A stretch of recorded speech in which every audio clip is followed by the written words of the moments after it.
सरकार जो खोली 8टी 7टी पर गोटी 8टी नुआ केंद्रीय सहायता रे नुआ जो कहते यूपीए प्रति जिले हवा कथा जो थे तेलंगाना भी 3 गुणा कर सबू अन्य जिला मानक अधिक जिला मानक सबू राज्य कर ये 16-17 आरंभ करेंगे कहले प्रकृत में 21 एपर्यंत कौन है गोटे है जदि तल आड़ू आसबे गोटे है शहीद लक्ष्मण नायक भेषज महाविद्यालय अस्पताल कोरापुट परटी है भीम भोई भेषज महाविद्यालय अस्पताल बलांगीर तापरटी है पंडित रघुनाथ मुर्मू भेषज महाविद्यालय अस्पताल बारिपदा फकीर मोहन भेषज महाविद्यालय अस्पताल बालेश्वर श्री जगन्नाथ भेषज महाविद्यालय अस्पताल पुरी धरणीधर भेषज महाविद्यालय अस्पताल केउंझर ये 8टी एवं जाजपुर रे आरंभ ये 8टी होची समुदाय सरकार नुआ खोली आमर थिला 3टी आउ जहाँ सब घर एवं ये 8टी कथा खाली मु आपण मान को कहबा चाहूँगी ये 8टी रे कौन सी ओपीडी ना आईपीडी ना बहिर्चिकित्सा सुविधा एवं आंत चिकित्सा सुविधा से माने डिस्ट्रिक्ट हेडक्वार्टर हॉस्पिटल से जिलार सरकारी सदर महकुमारी थिबा अस्पताल को नहीं एमबीबीएस पिला पाठ पढ़ुंट बाहर गोटे बैच बाहरी सारे मुख्यमंत्री से सब स्वागत करिसेंती अभिनंदन जन 2टा batch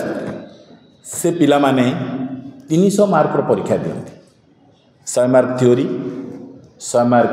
practical 100 mark oral theory पाठ प्रोफेसर नहांती एसोसिएट प्रोफेसर अधा खाली असिस्टेंट प्रोफेसर ये जमी पुरी रे 2 दिन तले कर मात्र 5 जन को देइछन सबुठी जोटी 30 दरकार से 10 एवं कंट्राक्चुअल ठिकार रखा जाउछि तेणु थ्योरी कौन पढ़ाऊ आप बुझुवे पिला माने कहते ना पाठ पढ़ू पढ़ाई हम कोर्स कवर प्रैक्टिकल नहीं प्रैक्टिकल कौटी हम जदि बेड रहिला रोगी चिकित्सा पाइबे जदि इंडोर ट्रीटमेंट रो सुविधा रहिबो सेठी प्रैक्टिकल हम एठी कौटी नहीं इ नुआ डाक्तरखाना भेषज महाविद्यालय जो मेडिकल कॉलेज हॉस्पिटल रे सी जाउछंती कौटी की से जाउछंती headquarter district headquarters hospital district headquarter hospital सबू विभाग नहीं जो विभाग खोला जाइए ये सबू हेपाटोलॉजी नहीं न्यूरोलॉजी नहीं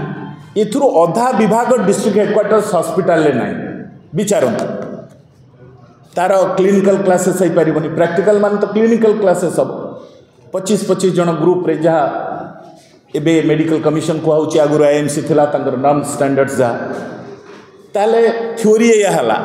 प्रैक्टिकल पाठ भी पढ़ाई पारानी क्लिनिकल क्लासेस नहीं सेठी मध्य ओटी गोटी गोटी डीएचएच रे आपण एबे भी बुझंतु गोटी ओटी बा 2टा ओटी गोटे विभाग ओटी हेले अन्य विभाग नहीं ये 5टा 10टा विभाग रे जो माने एमबीबीएस करूछंती एमबीबीएस पढ़िबे जिबे सी को एटी रे केते पिला जाई गोटी दिन ने डीएचएच रे क्लिनिकल क्लास करिवे नहीं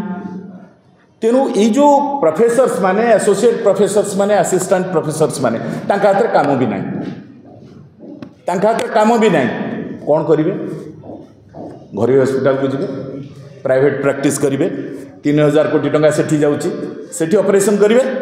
सर्जरी एठी न थाउ ये पिला एमबीबीएस पढ़ुथिबा पिला एमाने मूर्ख हेले एमाने एठी मूर्ख हेले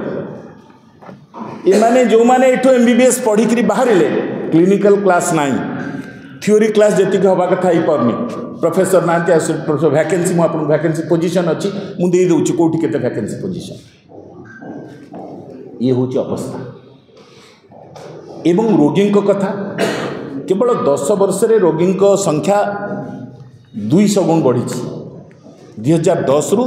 2021-22 जदि 2000 को आपण 2000 जिते कांग्रेस सरकार गला एवं आज ता भितर देखिए मु खाली तुलना करी ता भितर सेतेबेले केते थिले एबे केते हिचंती सज्जा केते थिला एबे केते सज्जा बढ़ी तेणु इथरू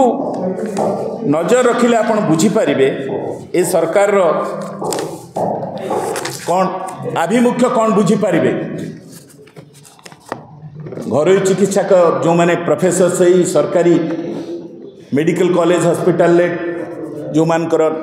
नियुक्ति मिली से माने बाध्य होइकरी समय मिलूची से माने जाई बाहर काम करूछंती पैसा रोजगार करूछ तेणु ये 3000 कोटी टंका केवल नहीं अधिक ये 3000 कोटी टंका सीधा केवल विजु स्वास्थ्य कल्याण योजना जाउछ ये विजु स्वास्थ्य कल्याण करछंती से आयुष्मान भारत करछंती तेणु सी कहते आमर जो सब अस्पताल अच्छी राज्य बाहर ये आयुष्मान भारत हेले सेठी जाइकरी रोगी माने ओडिशा रोगी मध्य सेठी चिकित्सा करि पारंते एवं से पैसाटा आमे से घरोई संस्था मान को दियंतु केंद्र सरकार आग्रह सी घरोई अस्पताल को देवे ओडिशा बाहर ओडिया लोकंको चिकित्सा कर राज्य सरकार कहते बाहर कहीं नवा आम ये दबा जदि दबा बांटी कुटी ये दबा सरकार बजेट आपड़ देखिले अतिरिक्त बजेट देखिए एथिरे राजस्व बड़का राज्य सरकार बाहबा नौछन ये राजस्व बड़का राज्य आम पाखे राजस्व अधिक होउची अर्थाभाव नहीं नियंट नहीं ताले स्वास्थ्य क्षेत्र में कहीं पैसा खर्च करन ये 3000 कोटी टंका एपटे करथिले जो भित्तिभूमि संरचना होता सबू अस्पताल एतिकी वर्ष भितर जी करि पारलेनी ओपीडी करि पारलेनी आईपीडी करि पारलेनी सज्जा व्यवस्था करि पारलेनी अंत चिकित्सा पे रोगी मानकर